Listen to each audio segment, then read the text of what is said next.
Salut à toutes et à tous et bienvenue dans le podcast Mon Astucieux Gestion. Si tu es là aujourd'hui, c'est que tu es prêt à embarquer. Embarquer avec moi dans une nouvelle aventure. Une aventure dans le monde de l'investissement immobilier et de la gestion financière. Je suis Guillaume, j'ai 33 ans et le monde du podcast me fascine depuis des années. Cependant, j'ai toujours eu peur de me lancer, peur du jugement et peur de ne pas être à la hauteur. Enfin bref, je me suis toujours trouvé toutes les excuses pour ne pas sortir de ma zone de confort. Mais tu sais quoi, aujourd'hui c'est terminé, j'ai décidé de me lancer. Alors, officiellement, je lance mon podcast. Je vais partager avec toi mon expérience dans l'investissement immobilier et dans la gestion financière. Tu vas découvrir mes réussites, mes échecs, mes conseils et mes astuces pour pouvoir investir sereinement et intelligemment. Que tu sois un investisseur confirmé ou novice, j'espère que tu trouveras ton bonheur dans ce podcast. J'ai vraiment hâte d'échanger avec toi, alors installe-toi confortablement et on est parti pour ce premier épisode. Bonjour à toutes et à tous, j'espère que vous allez bien. Écoutez, moi ça va très bien, je suis très content de vous retrouver aujourd'hui pour ce premier épisode. Et comme tu as pu le voir dans le titre, on va voir ensemble, on va apprendre à faire un budget. Comment apprendre à équilibrer son budget? Je vais te montrer la méthode la plus connue qui est la méthode du 50-30-20. Je vais te donner quelques exemples. Et puis j'espère qu'à la fin de cet épisode, tu sauras enfin comment équilibrer un budget, comment ne plus être dans le rouge à la fin du mois. La méthode la plus communément utilisée, c'est la méthode du 50-30-20. C'est-à-dire que le 50, tu vas avoir 50% de ton revenu qui va être affecté à tes charges fixes. C'est des dépenses qui sont dites essentielles, obligatoires, et on va retrouver dedans le loyer, la nourriture, les différentes taxes et impôts, les assurances. En fait, ce sont des dépenses prévisibles, c'est-à-dire que en reprenant ton relevé de compte, tu vas te rendre compte que tous les mois ou tous les ans, tu vas avoir le même montant qui va passer à la même date. Et ça, c'est ce qu'on appelle des charges fixes. Vient ensuite le 30%. C'est dédié pour les achats plaisir. Sorties, vacances, restaurants, dernier iPhone. Et enfin, on va avoir les 20%. Et les 20% de ton salaire restant, ça doit être consacré à l'épargne pour tes projets à court ou moyen terme. Maintenant, si on transpose ça en chiffres, voilà ce que ça donne. Si on part d'une base de 2000 €, j'ai pris 2000 €, c'est pas au hasard, c'est que ça correspond à peu près au salaire médian, c'est-à-dire que tu as 50% de la population qui gagne plus de 2000 € et tu as 50% de la population qui est en deçà des 2000 €. Donc, si on prend l'exemple chiffré, dans notre méthode du 50-30-20, 50% ça correspond à 1000 €, donc tes charges fixes, 600 €, donc tes 30% ça correspond à tes dépenses plaisir, tes charges variables, et enfin, les 20% restants, donc 20% de 2000 €, ça fait 400 €, ça doit correspondre à ton épargne projet, court ou moyen terme. Juste une petite précision, la méthode du 50-30-20, elle doit être adaptée. C'est une méthode dite générique. Tu peux très bien avoir des pourcentages différents. Je ne veux pas que tu culpabilises en te disant « Oui, mais Guillaume, moi, j'arrive pas à épargner 400 € par mois, c'est trop. » Évidemment qu'une personne qui est au SMIC ne peut pas, ou en tout cas aura plus de mal à épargner 400 € qu'une personne qui est à 2000 €, 3000, 4000 ou 5000 €. Pas de frustration. Vraiment, j'y tiens. C'est une méthode que tu dois adapter, tu dois te l'approprier, tu dois la personnaliser. En revanche, ce que je vais te dire par la suite, c'est 3 règles qui sont impératives. Et dans ce cas-là, que tu sois au SMIC, que tu gagnes 2000 €, 5000 € ou 100 000 €, tu dois t'y restreindre, tu dois vraiment te plier à ces règles. La première règle de la gestion financière, la première règle qui te permet d'être à flot dans tes comptes, c'est que tu dois être en capacité d'identifier tes postes de dépenses. C'est pas fun. Généralement, on a du mal à regarder ses comptes. Il y a beaucoup de personnes qui ne savent pas. On est le 15 du mois, elles ne savent pas combien il reste sur leur compte. Elles ont une idée, se disent « j'ai dépensé ça, j'ai plus d'argent », mais elles font l'autruche, elles mettent la tête dans le sable et puis advienne que pourra. Ça, c'est bullshit, c'est boring, c'est red flag, c'est tout ce que tu veux, mais c'est des habitudes, des comportements qu'il faut bannir parce que ça va t'amener à la ruine. Alors, ce que tu peux faire, si vraiment tu es un flemmard, si tu ne sais pas comment t'y prendre, tu peux télécharger des outils de budgétisation, style banking, ou tout simplement utiliser les applications de ta banque. Aujourd'hui, elles sont très bien faites. La plupart des banques catégorisent tes dépenses. C'est-à-dire que quand tu vas aller sur ton compte, tu vas avoir un diagramme avec les différentes catégories, loisirs, restaurants, frais de santé, etc. Donc, ça peut te donner une idée d'où passe ton argent. En ce qui me concerne, ce que je préconise pour une personne qui débute dans la gestion financière, qui débute dans le fait de retrouver la maîtrise de ses finances, je te conseille fortement de créer ton propre tableur ou alors de faire l'audit de tes dépenses avec un stylo, un papier à l'ancienne. Pourquoi je préconise ça? Parce que j'estime que ça a beaucoup plus d'impact de voir concrètement où on passe son argent en l'écrivant. Et là, peut-être que tu vas te rendre compte que tu fais 15 fast-food dans le mois ou que tu prends 25 cafés dans la semaine.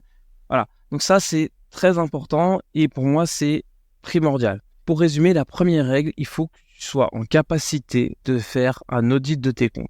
Ensuite, la deuxième règle, elle s'applique à absolument tout le monde, que tu sois au SMIC, que tu gagnes 2 000 euros, que tu gagnes 5 000 euros. Tu ne dois pas, c'est interdit, tu ne peux pas dépenser plus que tu ne gagnes. Autrement dit, tu ne peux pas vivre au-dessus de tes moyens. Donc ça vaut pour toi qui gagne le SMIC, ça vaut pour toi qui gagne 2 000, 5 000, 10 000 euros. Tu vas avoir ces dépenses qui vont être incompressibles, les loyers, les assurances. Ça, là-dessus, c'est difficile d'agir. Maintenant, tu vas pouvoir agir sur toutes les dépenses variables, sur toutes tes charges variables. Aujourd'hui, je vais te donner un exemple. Tu as peut-être souscrit un abonnement il y a quelques années ou il y a quelques mois et tu l'as oublié. Pourtant, tous les mois, cet argent est débité. Et le plus souvent, c'est des petites sommes. Si on prend un exemple d'une manucure à 10 euros par mois que tu as souscrit l'été dernier pour le mariage de tes potes, pour mesdames, tu l'as pris il y a un an. 10 euros par mois x 12, ça fait 120 euros. Ça veut dire que tu as déjà jeté 120 euros par les fenêtres. Ça fait beaucoup et moi je dis toujours que 120 euros, ou en tout cas l'argent dans ta poche, il est mieux que dans la poche de quelqu'un d'autre ou dans la poche de l'État. Donc ça, c'est la deuxième règle qu'il faut que tu fasses. Tu supprimes tes dépenses superflues. Aujourd'hui, est-ce que tu es peut-être dans le rouge ou tu es peut-être à la limite en fin de mois? Est-ce que tu as besoin d'avoir toutes les dernières plateformes connectées, les Netflix, les Amazon, les DAZN? Est-ce que tu en as vraiment besoin? Est-ce que tu as vraiment besoin d'aller 6 ou 7 fois dans le mois dans un fast-food? Je ne crois pas. Aujourd'hui, tu peux très bien regarder des films sur YouTube. Tu peux très bien aller regarder des films chez tes amis. Tu peux te faire prêter des films. Si tu as la flemme de faire ton repas et que tu préfères les fast-food, eh ben, fais-toi violence. Dis-toi, ok, le dimanche, je fais 1 heure, 2 heures de cuisine pour toute la semaine. Essaye vraiment de trouver le moyen de remettre tes comptes à l'endroit. Donc ça, c'est le deuxième objectif. Supprime tout ce qui n'est pas superflu. Enfin, troisième et dernière règle qui est aussi extrêmement importante, ça correspond à ce qu'on appelle communément l'épargne de précaution. C'est-à-dire, si tu ne sais pas ce que c'est, l'épargne de précaution, c'est de l'argent au cas où, c'est de l'argent en cas de coup dur et ça doit représenter au bas mot entre 3 et 6 mois de salaire.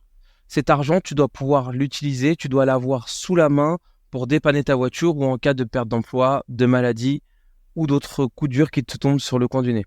Tu dois absolument éviter dans ces cas-là, malheureusement beaucoup de personnes le font parce qu'elles n'ont pas ce matelas, tu dois absolument éviter de prendre un crédit consommation. Un crédit entraîne un crédit. Donc s'il te plaît, fais-moi ce plaisir de mettre cet argent de côté tous les mois, même si tu ne peux pas mettre 300, 400 euros de côté en fonction de ton niveau de vie, mais mets tes 50 euros, mets tes 100 euros et en les mettant tous les mois. Le plus important, c'est d'être régulier. Donc, s'il te plaît, aie ton épargne de précaution. Ensuite, comment on peut avoir cette épargne de précaution? Où est-ce qu'on doit le garder? Il faut absolument que tu la gardes sur un support qui est dit liquide, autrement dit, le livret A. Aujourd'hui, tu as la possibilité en France de mettre de l'argent sur ton livret A jusqu'à hauteur de 22 950 euros. Donc, c'est quand même pas mal. Aujourd'hui, si tu as cette somme-là sur ton livret A, on peut quand même estimer que tu as le temps de voir venir. Si tu gagnes 2 000 euros par mois, ça correspond à 21 mois de salaire. Donc, tu as le temps. Par contre, ce qu'on préconise, on dit 3 ou 6 mois parce que ça ne sert à rien d'avoir trop d'argent. Si tu as plus d'argent que ça, il faut que tu l'investisses. Pourquoi? Alors, le livret A, aujourd'hui, c'est un peu différent puisque l'inflation en février 2024, elle était de 3,1% et le taux de rémunération du livret A était de 3%. Donc, tu ne perds quasiment pas d'argent. Mais ça n'a pas toujours été le cas, notamment en 2022 où il y avait un écart beaucoup plus important entre le livret A et l'inflation. Autre chose, cet argent, il est sur un support liquide, mais ne le mets pas sur ton compte courant. Pour plusieurs raisons. La raison numéro 1, c'est que le compte courant, il n'est pas rémunéré. Donc, c'est-à-dire que si tu laisses 5 000, 10 000 ou 15 000 euros sur ton compte courant, à la fin, ça fait toujours zéro, ça ne travaille pas du tout. Avec le livret A, c'est 3%, c'est pas fou, mais c'est quand même 3%, ça limite la casse.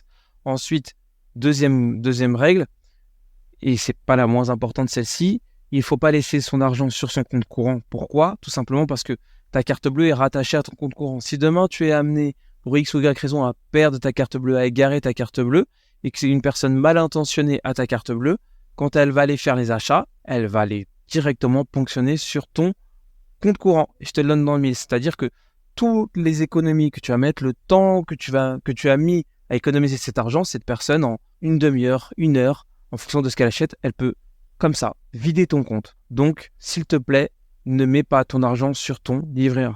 Autre support auquel on pourrait penser, mais qu'il faut éviter, c'est de mettre son argent en bourse. Bon, déjà, la première règle en bourse, on ne met pas d'argent dont on pourrait avoir besoin. Ça, c'est la première règle. Donc, si tu es amené à mettre ton argent, ton épargne de précaution sur la bourse et que la bourse monte comme c'est le cas en ce moment, tant mieux pour toi, jackpot, c'est risqué, mais jackpot pour toi. A contrario, si demain tu mets ton argent sur des actions qui sont amenées à baisser, c'est-à-dire que, j'appelle ça le double effet qui se coule. Premièrement, tu risques une perte en capital assez importante. Et deuxièmement, ce que tu vas retirer, si ça se trouve, ça ne va même pas couvrir ton coup dur. Donc, troisième règle, anticipe les coups durs. Ne mets pas ton argent sur ton compte courant. Ne mets pas l'argent dont tu risques d'avoir besoin en bourse et laisse-le sur ton livret A entre 3 et 6 mois.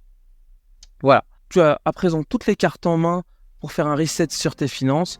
Une fois que ces règles seront appliquées, tu vas pouvoir te projeter dans un futur proche sur tes projets. C'est tout pour moi pour ce premier épisode. Je te laisse avec cette phrase à méditer de Benjamin Franklin. Celui qui dépense plus qu'il ne gagne est sur la voie de la ruine. Je te dis à bientôt pour un nouvel épisode. Ciao!